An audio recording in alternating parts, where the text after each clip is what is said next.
তৃণমূলের বহু জনপ্রতিনিধি কেউ পা বাড়িয়ে রয়েছেন, কেউ বা একেবারে দোরগোড়ায় পৌঁছে গিয়েছেন। পুলিশ প্রশাসনকে কড়া নির্দেশ দিয়েছেন মুখ্যমন্ত্রী। আগামী দিনে তিনি কোন দলে থাকবেন সেটা নিয়ে একটা প্রশ্ন উঠছে। নমস্কার, আমি ষষ্ঠী চট্টোপাধ্যায়। ভারতবর্ষের চলচ্চিত্র জগতে বহু এমন অভিনেতা অভিনেত্রীরা রয়েছেন যাদেরকে দেখা মাত্রই অটোমেটিক্যালি আপনাদের দেবে হাসি পেয়ে যায়।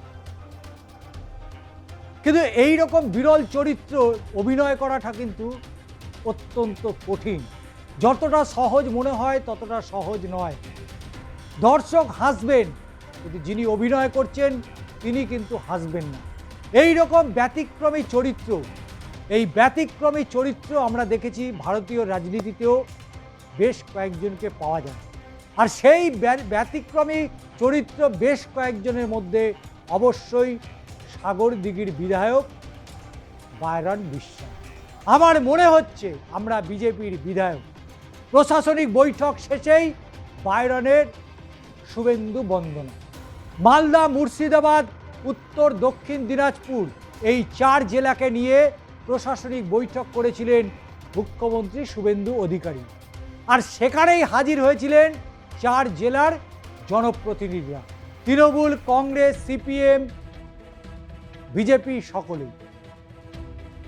আর ভোট বিপর্যয়ের পর তৃণমূলের একটা বড় অংশ যখন অভিষেক বন্দ্যোপাধ্যায়কে নিশানা করছেন, ঠিক সেই সময় বায়রন বিশ্বাসের শুভেন্দু অধিকারীকে নিয়ে এই যে ভূয়সী প্রশংসা, তা অবশ্যই এর প্রেক্ষাপট অবশ্যই অন্য মাত্রায় যোগ করেছে। এবং তৃণমূলের বহু জনপ্রতিনিধি কেউ পা বাড়িয়ে রয়েছেন, কেউ বা একেবারে দোরগোড়ায় পৌঁছে গিয়েছেন। মালদা কলেজ অডিটোরিয়ামে জেলার প্রশাসনিক বৈঠক হয়। সেখানে 4টি জেলা, সেই 4টি জেলার যারা প্রতিনিধি রয়েছেন তারাই মূলত সেখানে উপস্থিত হয়েছেন। আর সেখানেই হাজির হয়েছিলেন 4 জেলার, অবশ্যই তার মধ্যে উল্লেখযোগ্য সেই সাগরদিঘি।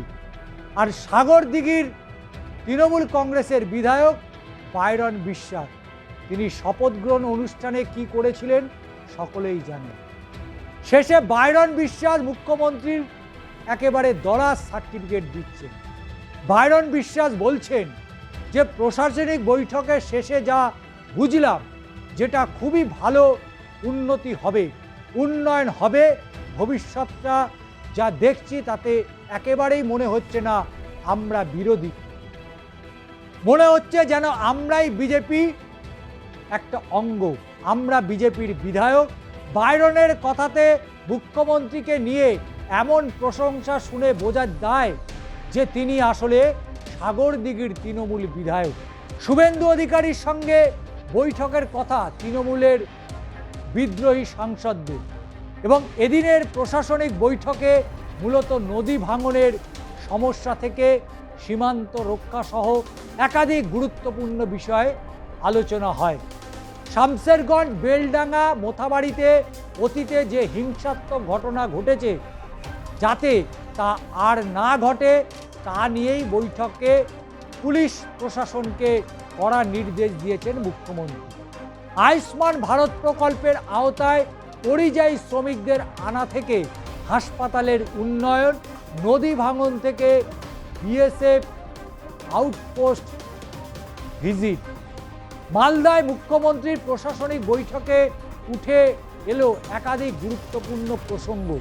আর সূত্রের খবর, এদিনের প্রশাসনিক বৈঠকে শামসেরগঞ্জ, বেলডাঙ্গা, মোথাবাড়িতে অতীতে যে হিংসাত্মক ঘটনা ঘটেছে সে নিয়েও কিন্তু বেশ খানিকটা কড়া মনোভাব নিয়েছেন মুখ্যমন্ত্রী। কিন্তু প্রসঙ্গ হচ্ছে বায়রন বিশ্বাসকে নিয়ে। সেই বায়রন বিশ্বাস যিনি নির্বাচনের দিনকে তিনি যেভাবে কান্নাকাটি করলেন একটি শিশুর মতো, তাতে সত্যি সোশ্যাল মিডিয়াতে বেশ ট্রোল হয়েছিল। এবং শুধু তাই নয়, রাজ্য বিধানসভায় তিনি যেদিন শপথ নিতে এলেন প্রোটেম স্পিকার তাপস রায়ের কাছে, সেই সময় তাকে দেখে সারা বিধানসভায় প্রায় হাসির রোল উঠে গিয়েছিল। আর সেই বাইরন বিশ্বাস যিনি কিনা বলছেন যে তিনি বিজেপিতেই রয়েছেন। এখন বাইরন বিশ্বাসের আগামী দিনে তিনি কোন দলে থাকবেন সেটা নিয়ে একটা প্রশ্ন উঠছে। কারণ এসেছিলেন জনতা উন্নয়ন পার্টির হুমায়ুন কবির, ডোমকলের সিপিএম বিধায়ক মোস্তাফিজুর রহমান, এবং সেখানে তাদের যে বক্তব্য, সেই বক্তব্যে কিন্তু অবশ্যই ডোমকলের বিধায়ককে রাজ্যের মাননীয় মুখ্যমন্ত্রী শুভেন্দু অধিকারী বেশ কিছু বিষয় তিনি তাকে উদ্দেশ্য করে বলেছেন, সময় থেকে শুধরে নেওয়া ভালো, যদি না শুধরায় তাহলে তার অবশ্যই ট্রিটমেন্ট হবে। কিন্তু প্রসঙ্গ হচ্ছে বাইরন বিশ্বাসের আগামী রাজনৈতিক ভবিষ্যৎ কি? তিনি কি তৃণমূল কংগ্রেসে আর থাকবেন? তিনি প্রথম শুরু করেছিলেন কংগ্রেস থেকে, তারপরে কংগ্রেস সিপিএমের জোট করে বিধানসভায় এলেন, তিনি হঠাৎ রাতারাতি তৃণমূল কংগ্রেস হয়ে গেলেন, তারপরে এখন বাইরন বাবু বলছেন তিনি নাকি বিজেপির বিধায়ক। তার মনে হচ্ছে তিনি যেন বিজেপির বিধায়ক হয়ে গিয়েছেন। কিন্তু সাগরদিঘির মানুষ তাকে কোন বিধায়ক হিসেবে চিনবেন? তৃণমূল কংগ্রেস, বিজেপি, না কংগ্রেস এবং সিপিএমের? তাই বাইরন বিশ্বাস এমন একটা চরিত্র, যে চরিত্রের মধ্যে হাসি, ঠাট্টা, রাগ, ক্ষোভ সমস্তটাই মিশে রয়েছে।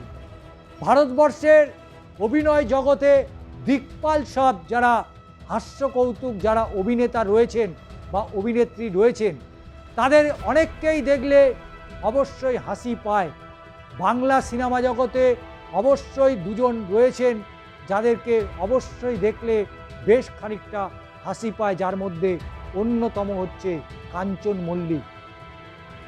আবার ওদিকে বলিউডে জনি লিভার থেকে শুরু করে সেই এক সময় বলিউড দাপিয়ে বেড়াতেন সেই কেষ্ট মুখার্জি, যাদেরকে দেখলে হাসি পায়। কিন্তু প্রশ্ন হচ্ছে বাইরন বিশ্বাসকে দেখে বাংলার মানুষ কেন হাসে? বাইরন বিশ্বাস যখনই যা করেন তখনই একটা হাসির রোল ওঠে।